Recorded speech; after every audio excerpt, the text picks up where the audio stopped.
আল্লাহ বললেন ওয়াসাইনাল ইনসানা বিওয়ালিদাইহি, শিরকের কথা যখন লোকমান সন্তানকে জানালো, এবার আমি আল্লাহ পৃথিবীর মানুষগুলোরে জানিয়ে দিলাম, খবরদার খবরদার, মা বাবার সাথে কখনো খারাপ আচরণ করো না। ওয়াসাইনাল ইনসান, মানুষকে আমি ওসিয়ত করলাম, রেকমেন্ড করলাম, ভার্ডিক্ট জারি করে দিলাম, বিওয়ালিদাইহি, মা বাবার ব্যাপারে তাদের সাথে সদাচরণ করবে। মা বাবার সাথে খারাপ আচরণ করা যাবে। জান্নাতে একটা দরজা আছে, নাম আল আব, বাবা, আর একটা আল উম, মা। যারা বাবা মার সাথে ভালো আচরণ করছে তারা ওইটা দিয়ে ঢুকবে। সুবহানাল্লাহ পড়ে। এক লোক বললেন, ইয়া রাসূলুল্লাহ, আমার মাকে কাঁধে করে কাবার চারদিকে ঘুরিয়েছি, তাওয়াফ করিয়েছি, প্রচন্ড রোদের মধ্যে আমার মাকে কাঁধে করে কাবার চারদিকে লাব্বাইক লাব্বাইক বলে অনেকবার ঘুরিয়েছি। ইয়া রাসূলুল্লাহ, আপনি আমাকে বলে দেন, ছোটবেলা যখন আমি আমার মায়ের বুকের দুধ খেয়েছি, ওই দুধের শোধটুকু আদায় হয়েছে কিনা? বিষ্ণুই বললেন, কি প্রশ্ন করলা তুমি? লাউ কাতাতা জিলদাক, তুমি যদি তোমার গায়ের চামড়া কেটে জুতা বানিয়ে দাও, চামড়াটা কেটে শুকিয়ে যদি জুতা বানিয়ে তোমার মায়ের পায়ের নিচে দিয়ে দাও, ছোটবেলায় মায়ের বুকের যে দুধ খেয়েছো, একটা দুধের এক ঢোক দুধ খাওয়ার শোধ আদায় হবে না। এক ঢোক যে দুধ খাইছো ওইটারই শোধ আদায় হবে না। খবরদার খবরদার, বাবা মার ব্যাপারে সাবধান। বিশেষ করে মায়ের সাথে দুজনের কথাই আল্লাহ প্রথমে বললেন, এরপরে বললেন বিশেষ করে মায়ের সাথে, কারণ হামালাতহু উম্মুহু, বাবা তোমারে পেটে ধরে নাই, পেটে ধরেছে কে? ওয়াহানান আলা ওয়াহান, 10 মাস 10 দিন বোঝার পরের বোঝা, যন্ত্রণার পরে যন্ত্রণা বাবা সহ্য করে নাই, করেছে কে? এত বড় একটা পেট হয়ে গেছিল, জানেন তো? হ্যাঁ, আল্লাহ। এই পেটটা নিয়ে বারবার কিচেনে যাওয়া লাগছে, এটা নিয়ে টয়লেট করে, এটা নিয়ে গোসল করে, ঘুমাতে পারে না, শুইলে উঠতে পারে না, উঠলে বসতে পারে না। একদিন 2 দিন, 1 সপ্তাহ 2 সপ্তাহ, 10 মাস 10 দিন আমার মাকে এই কষ্ট দিয়েছে। মায়ের কলিজার মাঝখানে লাথি মেরে দুনিয়াতে এসেছে।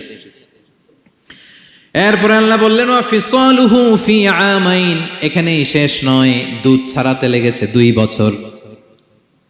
কয় বছর? ওগো মা, তুমি এই ধরনের শ্রেষ্ঠ নেয়ামত, তোমারই পদ তলে রয়েছে জান্নাত। ওগো মা, তুমি এই ধরনের শ্রেষ্ঠ নেয়ামত, তোমারই পদ তলে রয়েছে জান্নাত। ঠিক কিনা? দেখেন আল্লাহ মর্যাদা কোথায় বাড়ালো।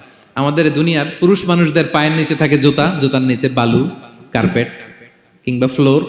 আর আল্লাহ বলে, দুনিয়ার এক একটা মায়ের পায়ের নিচে আমি জান্নাত দিয়ে রেখেছি। এই পৃথিবীটারে 100 বার বিক্রি করলে জান্নাতের একটা চেয়ারের দাম হবে?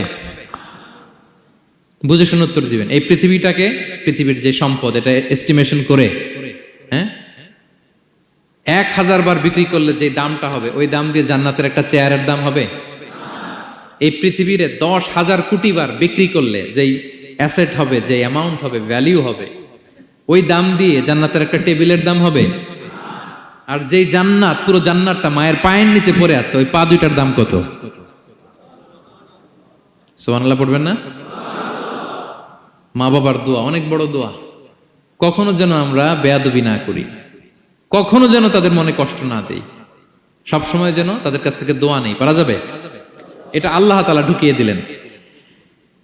তাহলে সাইয়েদনা লোকমান প্রথমে বলল, বাবা শিরক করো না। এরপরে রব্বুল আলামিন বললেন, শিরকের পরে তোমাদের সবচাইতে বড় দায়িত্ব, যে বাবা মা তোমাদের জন্য এত কষ্ট করেছে, তাদের সাথে খারাপ আচরণ করো না। 2টা হয়ে গেল। কয়টা? আওয়াজ করে বলেন, কয়টা? 3 নম্বরে সাইয়েদনা লোকমান আলাইহিস সালাম ছেলেকে বললেন, ইয়া বুনাইয়া ইন্নাহা ইন তাকু মিসকালা হাববাতিন মিন খারদালিন ফাতাকুম ফি সখরাতিন আও ফিস সামাওয়াতি আও ফিল আরদি ইয়াতি বিহাল্লাহ ইন্নাল্লাহা লাতীফুন খাবীর। 3 নম্বরে সাইয়েদনা লোকমান বললেন, বাবা সরিষার দানা পরিমাণ কোনো ভালো কাজ যদি তুমি করো, কিংবা খারাপ কাজ যদি তুমি করো, সেটা যদি মাউন্ট এভারেস্টের উপরে উঠে করো, কোনো খারাপ কাজ, আও ফিস সামাওয়াতি, মহাশূন্যে যে যদি করো, আও ফিল আরদে, জমিনের অতল গহ্বরে কোনো সুড়ঙ্গ বানিয়ে সেখানেও যে যদি কোনো পাপ করো, ইয়াতি বিহাল্লাহ, সেটাও আল্লাহ নিয়ে আসবে। কোনো পাপ বা কোনো ভালো কাজ আকাশে উঠে, পাহাড়ে উঠে, কিংবা সুড়ঙ্গ করে জমিনের ভিতরে ঢুকেও যদি করো, কিয়ামতের দিন আমলনামায় সেটা দেখতে পাবে। সুবহানাল্লাহ পড়বেন না? কারণ ইন্নাল্লাহা লাতীফুন খাবীর, তিনি হলেন লাতীফ, সূক্ষ্মদর্শী। যত ছোট কাজই করো না কেন তার চোখে ফাঁকি দেয়া যায়? তার মানে